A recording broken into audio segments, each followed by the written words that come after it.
O próximo adversário do Botafogo é o Santos, time de grande rivalidade nos anos 60 e 70, quando ainda jogavam Pelé e o saudoso Mané Garrincha.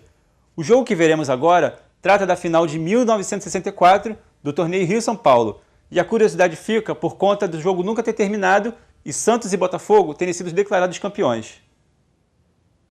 Gerson lança para Jair, que se livra da marcação e faz Botafogo 1, Santos 0. Jairzinho cruza na cabeça de Roberto, que sobe mais que toda a defesa santista, e marca o segundo gol botafoguense.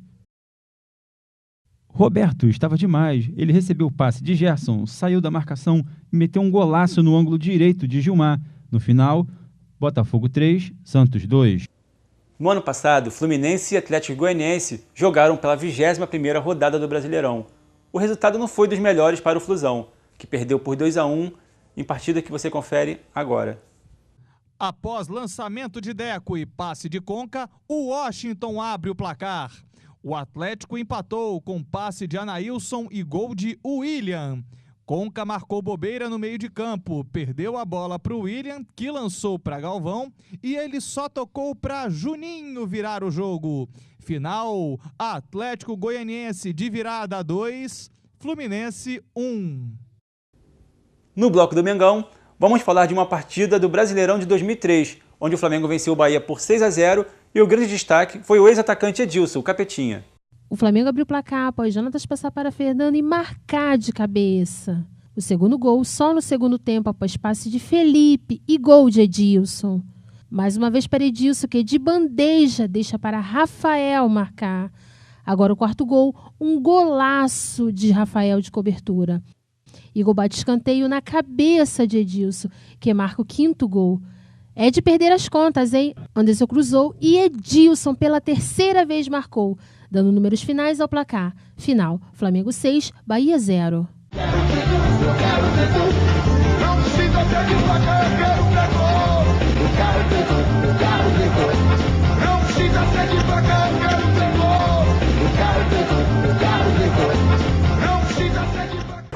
Olá, eu sou Bruno Ávila e estamos mais uma vez aqui com o Carioca Esporte Clube no quadro Bate-Papo Profissional. No programa de hoje a gente vem com o Cláudio Vieira. Cláudio Vieira aqui já jogou no Mesquita, jogou no América, jogou no Fluminense em 96 e juntamente comigo para dar prosseguimento a nossa estudante de comunicação, a Miriam Barbosa, vai dar prosseguimento à nossa entrevista. Boa tarde, Cláudio.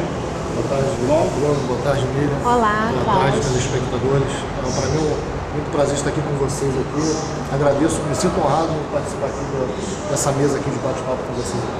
Qual a diferença de trabalhar nos times de base e nos profissionais? Veja bem, um é complemento do outro, né? Você trabalha a base para você formar o atleta para chegar ao profissional, né? Então a base você tem todo aquele trabalho de formação, você também, como eu sou treinador de futebol, você também tem um pouco da parte de trabalho de psicologia com os atletas, toda aquela preocupação de pai mesmo, né, de você estar ali formando, aconselhando, que nem todos que começam eles terminam, nem todos que começam lá no clube na idade de 8, 9, 10 anos, eles vão chegar a ser um jogador no profissional.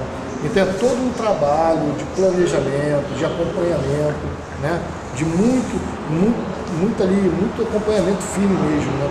E até chegar ao profissional, tem um trabalho mais de você chegar lá, tá com o jogador pronto.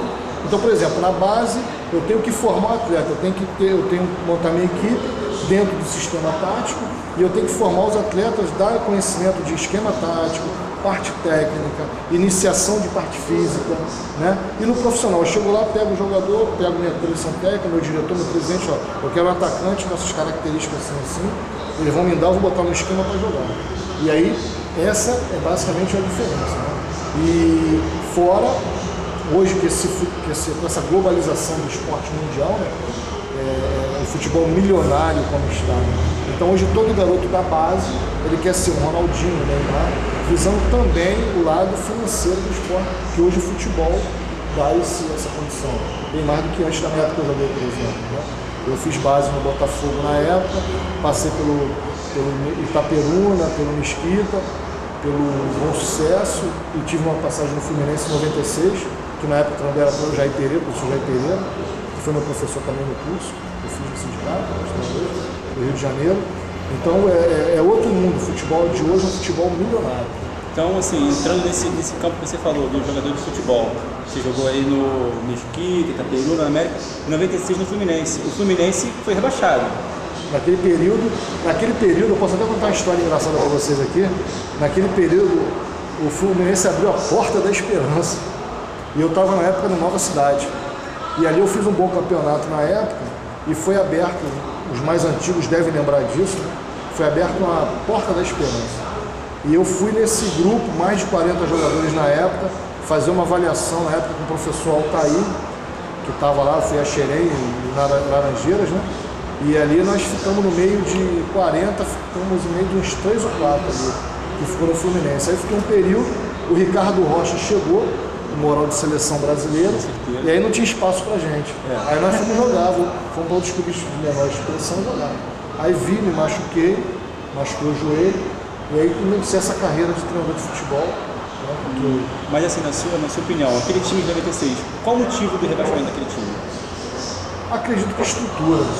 O Parreira mesmo, que eu sou Parreira, quando ele assumiu o clube para trazer para a segunda, depois para a primeira, né, o convite da CBF, ele falava naquela época que o Fluminense já entrava derrotado pelo vestiário.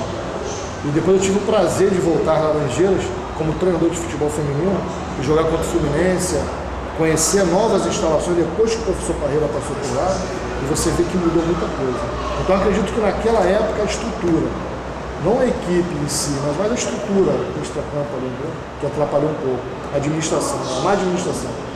Cláudio, que você jogou e falou muito essa sua visão sobre a estrutura, né? Sobre a visão do time, que na época não estava tão legal. Qual foi o fator essencial, você como jogador, influenciou hoje você como treinador? Como treinador? É porque, o que acontece? Todos nós temos sonhos na vida, né?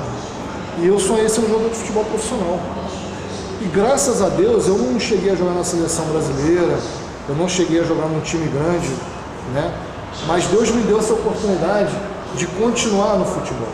E aí foi o braço, né? Eu estudei engenharia, fiz 3 anos de engenharia, até por causa da família, né? Família, futebol, e ali eu fiquei fazendo engenharia 3 anos. E eu não me achava assim, eu não era feliz naquilo que eu estava fazendo. Hoje eu poderia não ser um treinador de futebol, eu poderia ser um engenheiro. Só que eu conversei com meu pai na época, meu pai, eu agradeço a Deus pela vida do meu pai, da minha mãe, da minha família, que me apoiaram muito. Inclusive, eu acho que os pais devem apoiar. Hoje eu trabalho com jovens, né, há muitos anos, e quando eu vejo um pai que apoia, eu dou parabéns. Porque todo ser humano, todo jovem, ele deveria ter um apoio. Né? Porque as pessoas às vezes não acreditam no teu sonho. Graças a Deus que além de eu acreditar, eu tive pessoas que me apoiaram. Então, se hoje eu sou um treinador de futebol, primeiro eu agradeço a Deus. E segundo, a minha família, eu tive uma base na minha família. Meu pai me apoiou. Quando eu sentei com meu pai e falei, pai, eu não quero mais engenharia. Alguns da minha família chamaram de maluco. E as pessoas foram ver depois, aquelas pessoas que me chamaram de maluco, puderam me ver viajar para o mundo árabe, como treinador internacional. Então, quer dizer, eu acho que esse foi o grande gancho, o sonho, alimentar um sonho, né? Porque muitas pessoas não sonham mais. E eu ainda sonho ainda. Eu sou sonhador, sou um cara sonhador. Eu falei pra vocês aqui, hoje eu estou entrevistando aqui, mas eu estou entrevistando na seleção brasileira. Tomara. Então é um sonho. Tomara mesmo. É um sonho. Aí você falou agora de grande gancho. E você me deu um grande gancho para entrar no mundo árabe, que você trabalhou, né? Você treinou times como o Al Yarmouk, o Al Shabab, tudo time de base.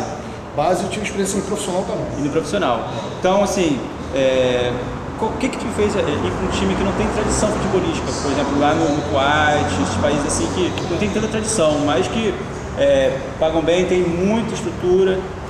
Veja bem, eu ouvia falar, né? Então, a nível de você para o exterior, no caso Oriente Médio, vocês sabem que tanto na Europa como no Oriente Médio, na Ásia ali, o futebol brasileiro ele é idolatrado. Você chega lá, quando eu cheguei meu primeiro impacto, quando eu cheguei no aeroporto do Kuwait, no Kuwait City, Bibito, Romário, Pelé, Socrates, Zico. As grandes referências. Então, eu não sou um cara famoso aqui no Brasil. Lá, no mundo árabe, lá, as pessoas faltavam só botar um tapete vermelho porque eu era um treinador de futebol brasileiro. Muito embora eu fui trabalhar na base, eu fui trabalhar lá com a categoria infantil, de 14, 15 anos. E aí eu fiquei 3 anos, cheguei até o profissional, trabalhando como auxiliar técnico do treinador, meu amigo Luciano, que hoje está em Oman, né? Viajou para Oman agora há pouco tempo, uns 2 meses, e ele me chamou para trabalhar com ele.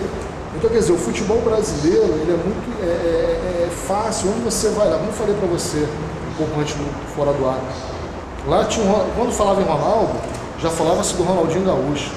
Quando começaram a falar de Robinho, daqui a pouco começaram a falar do Foca. Isso, quer dizer, é muito rico o futebol brasileiro. Então, não foi difícil. O difícil sim foi se adaptar à cultura, o idioma, né? Agora, o futebol em si é como você trabalhar aqui no Brasil. Você está dentro de 4 linhas, você tem um apito, você tem um planejamento, você sabe o que você vai fazer, você vai pegar o atleta dessa maneira, você vai lapidá-lo para chegar o melhor possível, para chegar no profissional. Então, quer dizer, o trabalho em si você faz o mesmo, com um pouco de dificuldade de adaptação da cultura.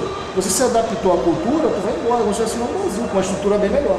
Cláudio, o fator ser brasileiro abriu portas? Com certeza. Muito, com né? certeza. E você, na visão hoje como treinador, como você vê essas novas gerações, esse excesso de vaidade que está nos jogadores? Você acha que a visão está mais no dinheiro do que realmente mostrar um bom futebol e honrar o time que está jogando? O que acontece? O futebol virou empresariado, né? Hoje o futebol, quem domina são os empresários, né?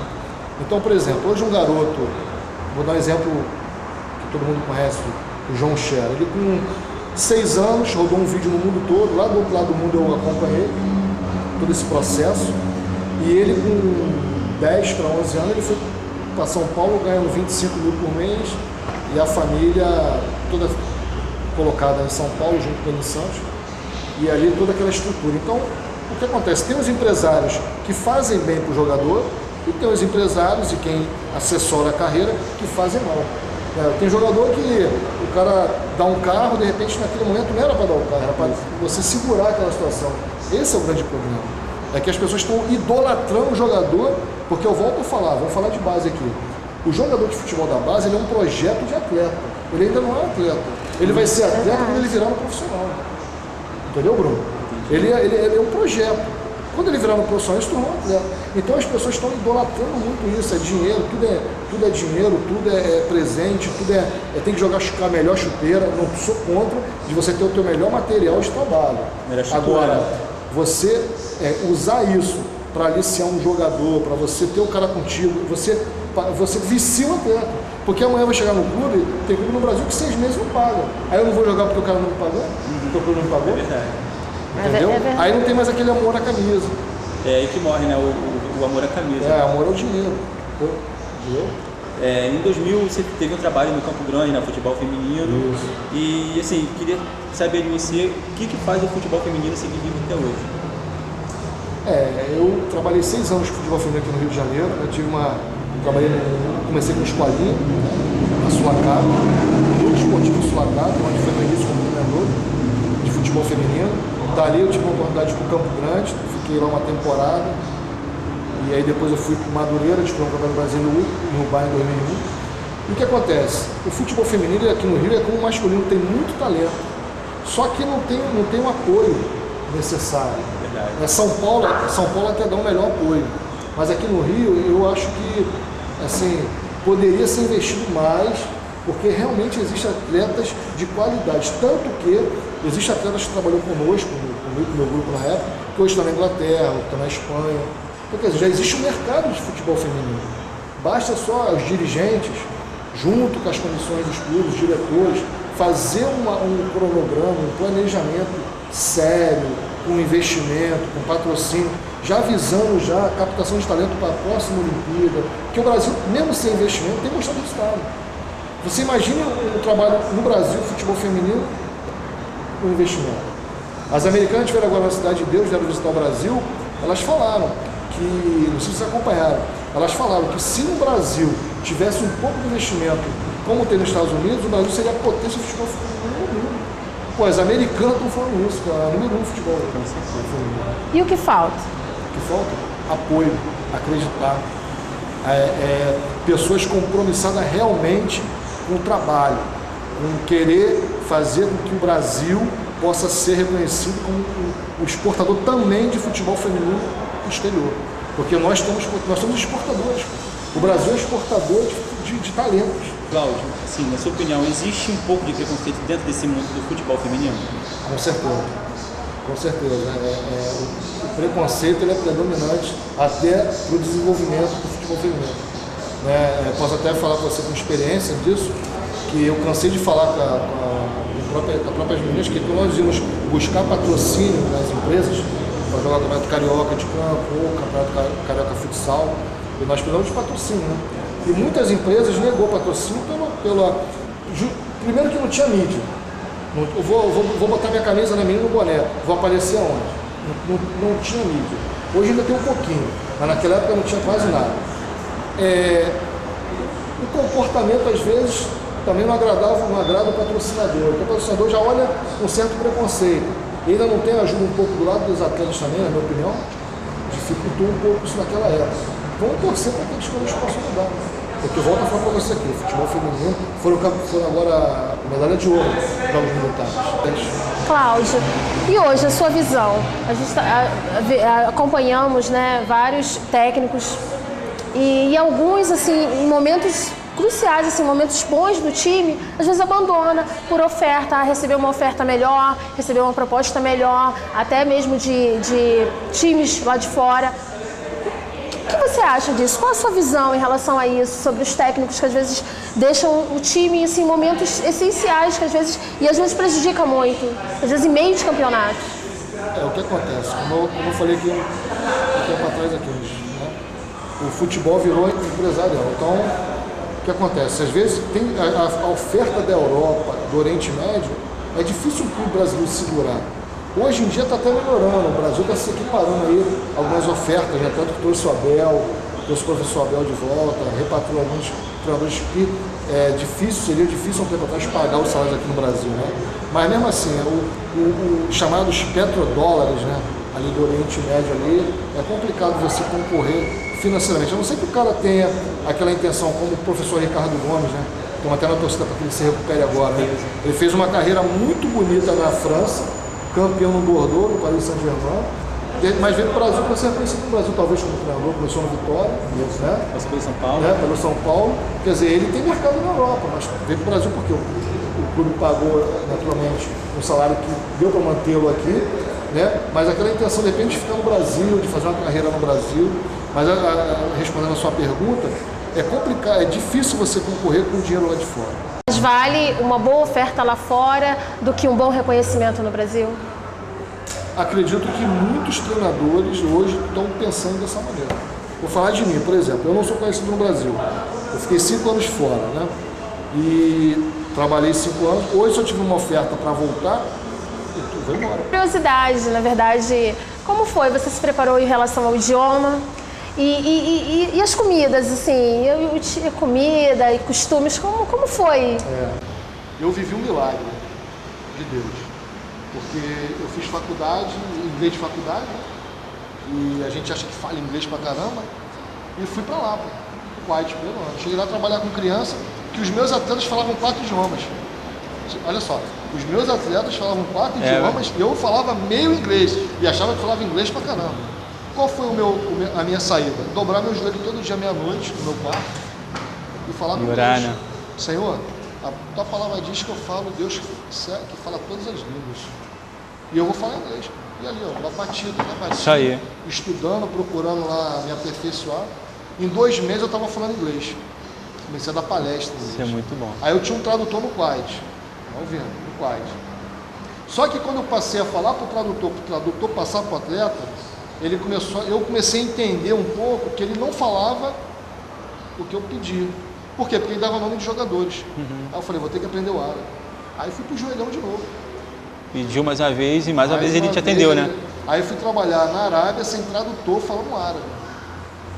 Sem falar árabe, falando árabe, direto, porque não tinha tradutor. Era eu jogadores, eu assinando contrato em inglês. vem árabe e inglês, eu assinava na parte de inglês, claro, que eu não leio árabe, mas falo árabe pela misericórdia, graças a Deus por isso. Então, quer dizer, foi uma experiência muito forte, amigo, muito forte. E eu sempre falo assim, né, vou voltar a falar dos sonhos. Você que tem um sonho, não desanime dele, porque o Deus que realizou o meu sonho, ele vai realizar o teu sonho. E a dificuldade, Deus ele faz ser fácil. A Bíblia fala que ele te coloca sentado na mesa dos príncipes. Eu tive um atleta príncipe, eu sentei num palácio com 6 carneiros, que o príncipe pai me recebeu porque eu tratei bem o filho dele. Isso aí. Experiência que eu amo. É até emocionante, né? Desculpa, mas é até emocionante isso, essa questão mesmo. Eu acho que fez a diferença, Cláudio, você querer fazer acontecer, né? A sua fé e também você querer fazer acontecer. Eu acho que o atleta profissional, ele precisa muito querer, ter aquela vontade e correr atrás para aquilo acontecer. Hoje, né, jogo, isso. Né? Jogo de Brasil e Gana. Brasil e Gana, né? Como você está vendo essa seleção do Mano, essa seleção, esse time que ele... O Mano, eu tive a oportunidade de conhecer o trabalho do Mano lá em Porto Alegre, né? Eu estive em Pelotas, né? E eu tenho um amigo meu que foi meu preparador físico lá no Shabab. E o Mano sempre foi muito bem falado como pessoa, como gentleman. E sempre que ele passou, fez bons trabalhos. Ele foi convidado para uma missão que é de renovação, foi o que foi pedido a ele, uma renovação. E acredito que dentro do que foi pedido a ele está atendendo às expectativas. Muito embora nós, torcedores, a gente não entenda, né? Mas nós que vivemos dentro do futebol, conhecemos os bastidores, sabemos que ele está seguindo uma linha dentro daquilo que foi planejado. Porque futebol não é sorte, futebol é planejamento. As pessoas pensam que futebol é você, ao acaso, chegar lá, vão botar 11 de cada lado, não é. Futebol é planejamento. Então eu acredito que o Mano, ele está fazendo, dentro da filosofia de trabalho dele, ele está fazendo um bom trabalho. Queria agradecer então a Miriam Barbosa por ter me ajudado aqui a dar prosseguimento na entrevista, a você por ter comparecido aqui. Sem antes, uma coisa. Queria pedir um autógrafo. Aqui, com certeza, um autógrafo aqui na camisa, ó, aqui, ó, do lado do 9, por favor. Tá aqui, ó. Pode autografar aí na camisa. Momento Tiete. Isso aí, tem que registrar, né? Um momento de fã. Eu também queria agradecer ao Cláudio, muito prazer, foi ótimo, experiências maravilhosas que ele passou. E queria também convidar você, que tem um vídeo, que tem um lance, ou que tem alguém que você queria que viesse aqui, tanto nesse bloco como Papo de Boteco, manda para esse endereço que está aqui embaixo, faça contato conosco, queremos também a sua participação. Quantas vezes nós tentamos arrumar patrocínio, não? Como é que eu vou botar minha marca na minha dessa aí? Que anda desse jeito aí. Aí quantas vezes eu fui na cabeça disso? Pô, gente, tem que usar tudo, não? Quer dizer, eu estou afastado 8 anos, tenho contato comigo, a Fabiana, jogando a casa dela, e outras atletas, só que não mudou nada. Pelo contrário, muitas desistiram, ficaram pelo caminho. Umas outras que estão aí, o Vasco, por exemplo, viu lá o jogo, as mesmas garotas jogando, aí pega a Tânia com 45 mil anos, jogando ali, porque não tem jogador da qualidade, no 10. Aí pega a Maia, atacante, foi campeão em 2001, continua jogando, quase com 50 anos. A Formiga também já não, né? A Formiga tem quase 40, a Formiga tem idade já. Eu joguei no Vasco, estava lá. Então, você vê. Quer dizer, não tem um trabalho de renovação, vê a Olimpíada aí, cara. Se você fizer um trabalho legal, futebol, eu tive convite para ir para a Média, na universidade lá, para fazer um trabalho lá, só que na época a proposta não me interessou financeiramente.